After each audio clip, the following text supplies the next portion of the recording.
All right, we are ready to finish up our color wheel using blue, and the color that we're working with is Copenhagen blue.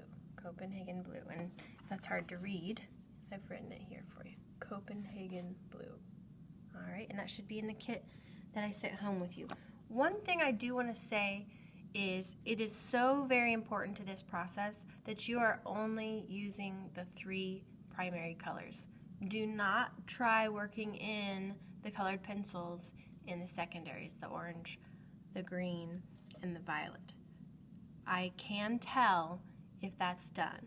This whole process is to help you better understand how these colors work together to create new colors. So please, please, please do not try to skip out on the steps by using your orange from your kit or your green or your violet. And I will be able to tell if you do that. Okay, jumping right in here. We're going to turn the wedge around. We're now looking at blue. Just like all the others, blue's going to fan out in each direction. 3 to the left and 3 to the right. So going all the way until we kind of bump into that next primary on each side. 100% here. And then if we look at blue-violet, how much is going to be in that one? 75% blue, and then 25% red. This is going to be our 50-50, and this one is going to be primarily red, which we've already been working on, obviously. Same thing moving the other direction. Okay, so blue, blue, blue. As I apply the blue here, just a couple of quick reminders. Turning the pencil as kind of almost flat as you can so that we are using the side of the lead, not the tip of the lead. If we apply pressure with the tip of the lead, we're going to get grooves in the paper that are going to be hard to cover later. Also still using that circular motion.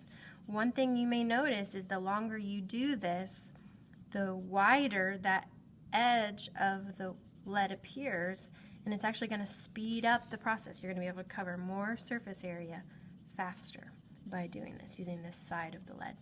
And it kind of flattens out for you and gives you a nice wide surface to work with.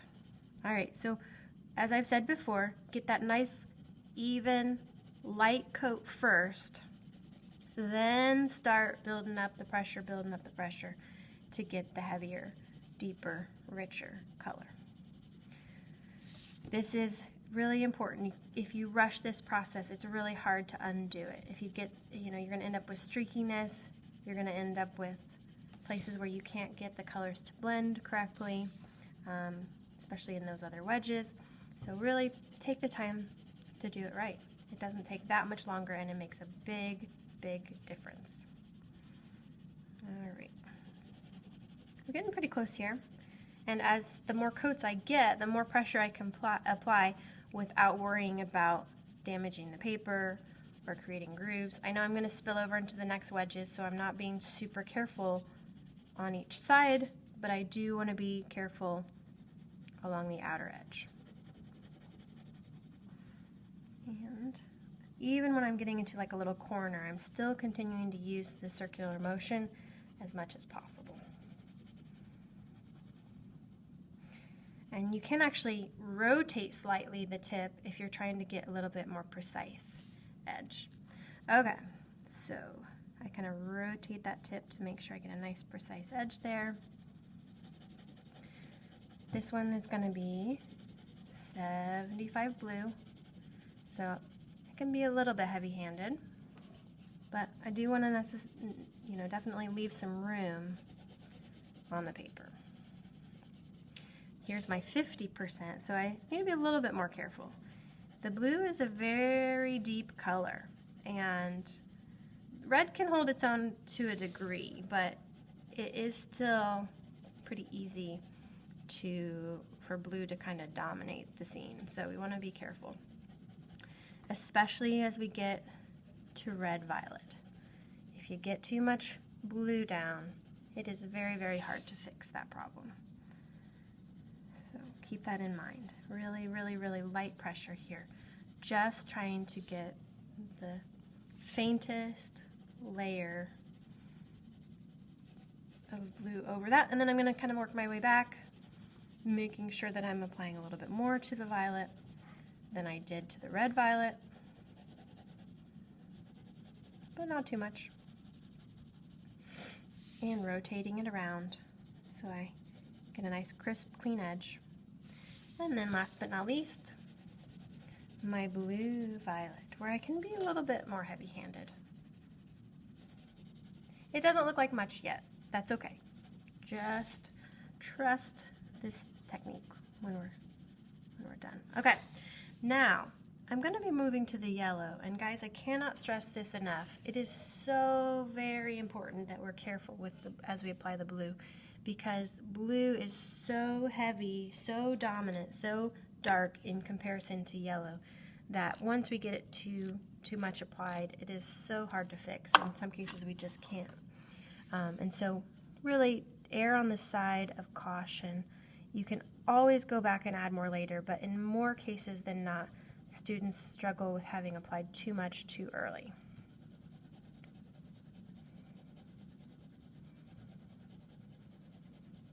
So our blue-green is more blue than anything else, but even still, I'm just being careful about how heavy-handed I am.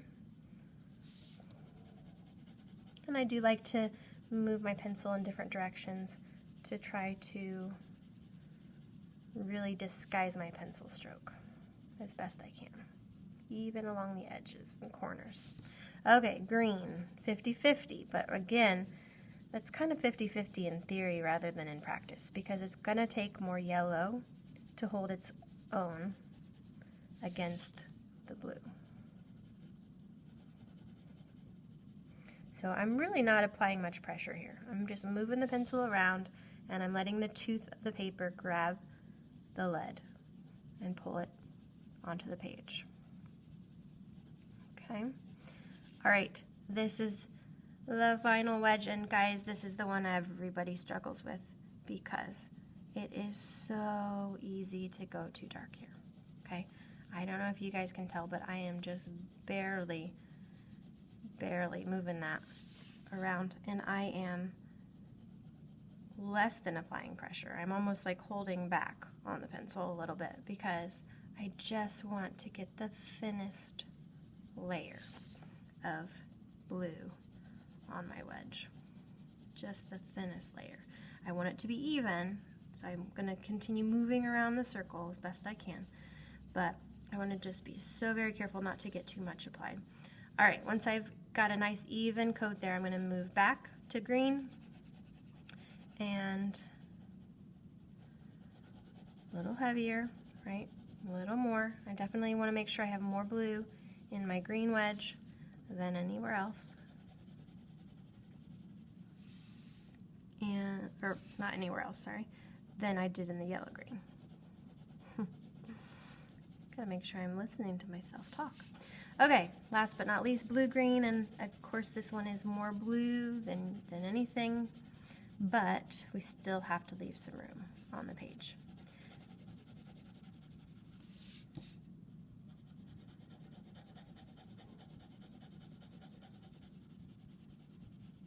Okay guys, you're going to give this a try. I'm going to come back with another video to show you how to blend and burnish these last three. All right, so give that a whirl.